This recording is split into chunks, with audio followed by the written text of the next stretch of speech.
Hey everyone, welcome to Mystifying Miracles. Glad you're here. Today the story involves two teenage girls, 17 years old, and they have a New Year's Eve that they never forgot. I'm going to dive into their story, so stay tuned.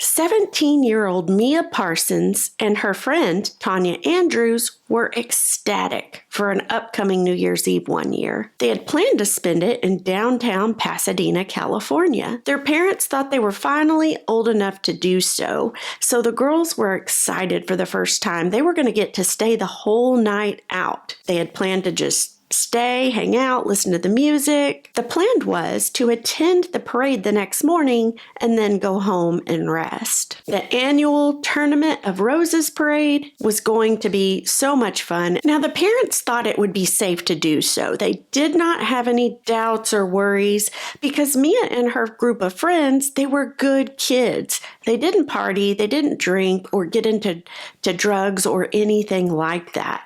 They just wanted to hang out. So they thought 17, it should be fine. Mia would be driving her car that evening. Tanya was a new friend of hers. She hadn't known her that long. Therefore, Mia didn't know how are Tanya's decision-making skills because there'd be hundreds of people at this parade and hanging out all night. Some would be partying and drinking, so she was hoping that Tanya would have a good head on her shoulders. But despite having those thoughts, Mia still wasn't too concerned about it. She was just too excited. Once the two girls arrived, they drove and met up with their other group of friends. They had a great time, just dancing, laughing, singing. Music filled the streets. People were walking up and down all night along the parade route. And it's exciting, when you're a teenager, they met other groups of teenagers and hung out. So, yeah, just I could see how it would make you just feel so grown up and just having fun. And as the groups of friends are all hanging out along the parade route, a small-statured man begins to walk by, and he's staring very intently at Mia, and Mia notices, and she kind of thinks, that's kind of weird. Well, this man begins walking towards her. He hands her a yellow sticker that says, "Jesus loves you."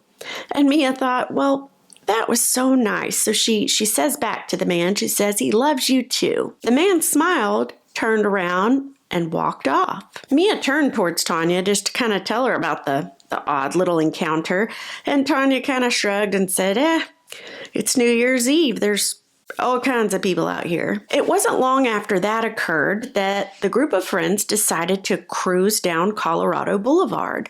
So they all loaded up in their cars and began doing so. They waved at others along the parade route. They yelled, again playing music, singing songs at the top of their lungs, just having a great time. It was about an hour later, as they were cruising, traffic obviously was building up because more and more people were coming. It was now bumper to bumper, and a pickup truck comes alongside Mia and Tanya's car, and it worms its way right in front of them. Inside were two young men. One of the guys hangs his head out the window and asks Mia, "Y'all want to ride?" And Mia kind of looks at Tanya, giggles a little bit, and then looks back to the two guys and says, "Yeah, like we're just gonna get in a car with strangers." And the man kind of jokes with them back, and he says, "Oh, come on, we're just going around the parade route. We can just do one lap and we'll drop you back off at your car." Well, the two girls look at each other and they're both thinking the same thing, which is, well, they are very cute, but they don't know what to do. They're kind of feeling meh. But then Mia thinks, well, there are hundreds of people here and traffic everywhere. It's not like something could happen. We're just going on the parade route. What could that hurt? As she's thinking this, the two girls' friend, they know his name was Steve Simmons, he walks up because he sees the two gentlemen talking to the girls. And he says, "Hey, what's going on?" And Mia told Steve, well, they just want to drive around the parade route one time. And Steve asks him, well, do you know them? And immediately Tanya chimes in, yes, from school. Again, Mia still has in her mind what harm could come. right? So then she reaffirms that, even though she's lying, she says, yes, we met them last year. And so Steve says, well, okay, well, as long as y'all know them. So the two girls decide on a whim to jump in the back of the truck. They put their backs up against the cab, and they're excited. For 20 minutes, they're driving on the parade route. And the girls, again, singing, having fun, laughing. And about the 30-minute mark after they'd been cruising the parade route with these two men, Mia notices there's less and less people. The crowd is thinning out. She looks on the road, and she doesn't see the parade markers that marked the parade route. So she's starting to get a little antsy. Mia takes a quick glance behind her into the cab of the truck, and she notices empty beer cans everywhere, filling the floorboard, the seat, everything. And it dawns on her, oh gosh, these guys have been drinking all night. They are drunk. She then sees one of the guys lean over to whisper to his buddy. She can't hear what they're saying. She just sees the action itself. And then both guys begin to laugh. Mia grabs Tanya's arm and says, we're leaving Pasadena. And the guys, they're leaving with us. And as soon as she tells Tanya that, Mia says she heard a whisper in her ear. And it said, get out. They are taking you to the beach to take advantage of you. Of course, it didn't say take advantage. It used the R word, but because this is YouTube, we'll say take advantage. Mia was now in a full-on panic. The truck had started to speed up and was just about to enter the westbound Ventura freeway. Mia quickly looks over at Tanya again and says, quick, get out. We're in trouble. And Tanya, she's just shocked because she didn't hear a whisper like Mia.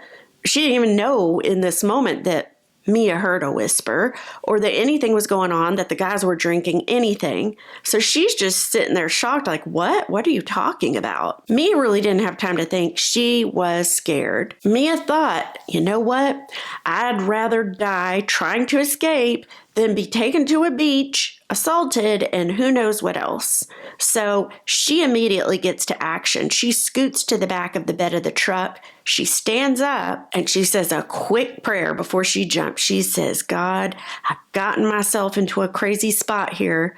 Please help me. And then she jumps. And this is all taking place exactly as the truck is speeding up. Before Tanya knew it, Mia was jumping. There was no time to stop her. As Mia flew through the air, she remembers having the thought, well, this is probably going to be my end. Vehicles were in all directions coming towards an intersection. And this is happening as Mia's flying through the air. And they're having to come to a halt, swerve, some of them barely missing her. Mia's body had slammed to the concrete and slid a long way, all the way to the intersection. It was later after the fact that there was a passerby that saw all this happen.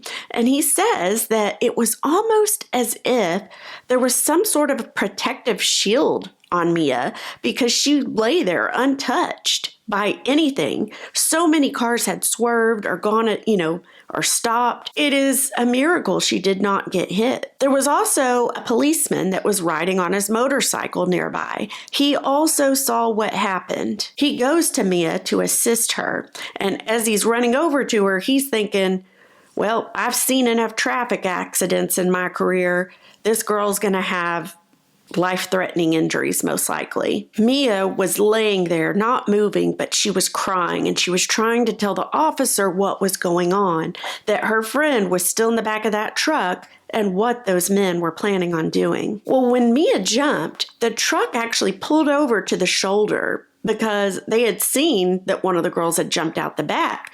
They probably got scared and thought, oh gosh, stopped for a second. So just that little stop for a second gave the policeman just enough time to see them. They were still there.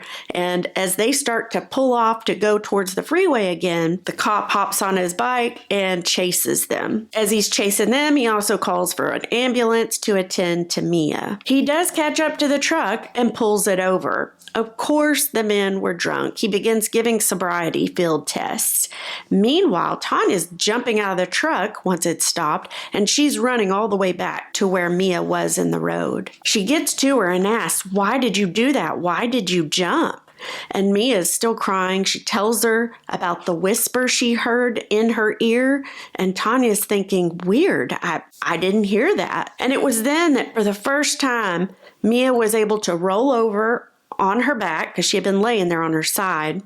And then she sits up. After jumping onto the pavement and sliding, who knows how much, but she is able to get up, or at least sit up in that moment. She begins looking over her body, and she notices that there's no rips or holes in her jeans like there should be when you're skidding on concrete.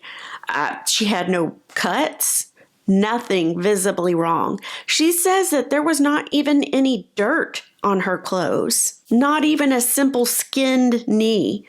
Nothing. Mia just sat there in shock that what had occurred, one, two, that she was okay. And then as she's thinking these things, she recalls when she hit the pavement, she thought it was going to be her end, but she remembers actually feeling no pain when it happened, none at all. Tanya could even hardly believe it because she had witnessed it all happen from the back of the truck. So she too was just baffled by this. That night, Mia was able to get up. The two girls were able to walk back to their group of friends on the parade route.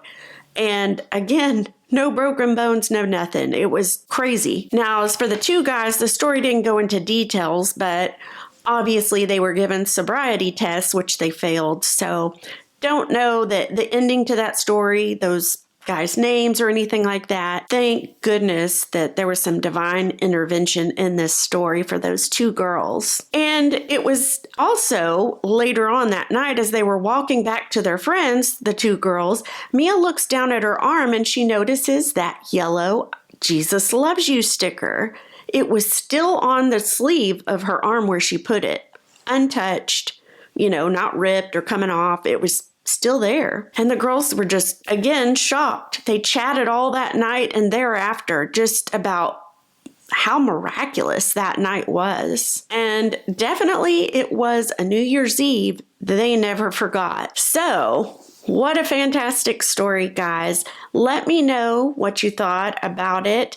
Now, when I read this one out of a miraculous book, it didn't tell me the year this occurred. So I'm not sure about that. All I know is it was in Pasadena, California, one New Year's Eve with the Tournament of Roses parade.